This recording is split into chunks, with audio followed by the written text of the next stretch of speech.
Nutup babahan hawa sanga. Panglimbang 5 menit dina Minggu tanggal 22 Februari taun 2026.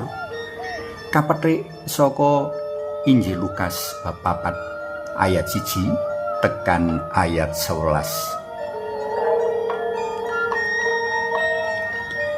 Rikala ngancani Frater Novis nindakake Lexio Divina dek wingi.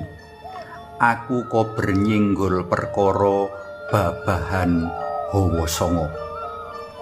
Jroning budaya Jawa, babahan hawa sanga dadi dalaning godha lumebu menyang jroning diri manungsa. Liwat babahan hawa sanga mau, kanikmatan mbaka kanikmatan kadonyan njulung tungkul lan ngonyok-onyokake diri. Kanikmatan iki kang dadi punjer kapisan godha iblis marang Gusti Yesus. Aku kepingin ngedumake panglimbang mau marang para pandemen PLM kabeh. Amrih tansaya bisa luwih nguripi budaya Jawa jroning wengku kapitayan Katolik. Saben manungsa duwe babahan hawa sanga kang satemene mujudake sih kanugrahan dalam Gusti kang Maha Kuwasa. Babahan mau bisa dadi dalan ngrasakake sih berkah kanugrahan dalam Gusti kang pepuntone kejaba bisa nuwuhake rasa syukur lan atur panuwun marang kang gawe urip, nanging uga dadi srana sambung asta dalem. Nanging amarga wong nengenake mburu kanikmataning kadonyan, kasanga babahan mau ora kapigunakake kanthi bener nanging kasimpangake. Sangang babahan hawa sanga mau yaiku mripat kang cacahe loro, talingan kang cacahe loro, sarta irung kang cacah bolongane loro.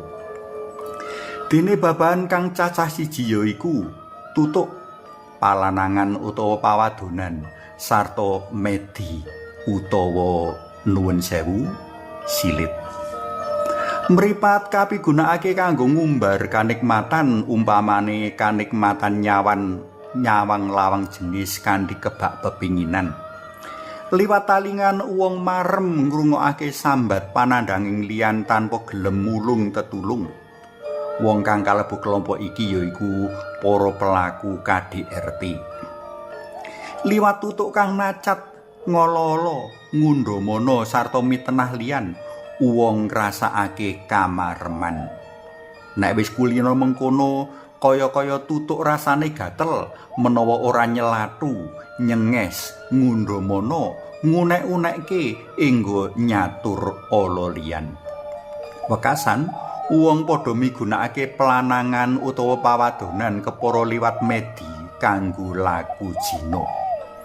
Ing jaman sarwa maju, bebas lan nengenake kaistimewaan diri, wong ora meneh migatekake angger lan kapantesan, ora migatekake urip langgeng kang kaanggep ora cetha kasunyatane, nanging padha ngegung-egungake kamareman saiki lan dina iki.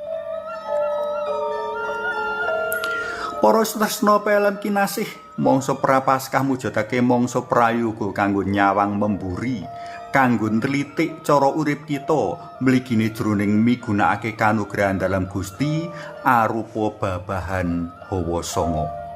Gusti paring babahan hawa sanga amrih manungsa marisi sifat Allah Maha Agung, Maha Welas lan Maha Luhur. Nanging mbuh sadar mbuh ora, kita wis migunakake kanugrahan-kanugrahan mau kanthi ora sak mestine. Mangsa prapaskah uga dadi mangsa prayoga kanggo ngendhaleni kepara nutup babahan hawa sanga mligine mripat lan tutuk, amrih bisa nyawang Gusti kanthi luwih padhang sarta midhangetake sabda dalem Gusti kanthi luwih temonjo. Suwawi sami munjuk kunjung asma dalam Yang Rama Soyang Putra Twin Yang Roh Suci. Amin. Alam asih kawula munjuk sembah nuwun awit nugra babahan hawa sanga. Mugi kaapunten kawula ingkang asring boten migunakaken babahan hawa sanga sawau selaras kalian karsa dalem. Mugi ing mangsa prapaskah menika mliginipun sarta mangsa-mangsa sanesipun kawula saged njagi babahan hawa sanga namung kangge ngraosaken sarta andum berkah dalem kemawon. Amin.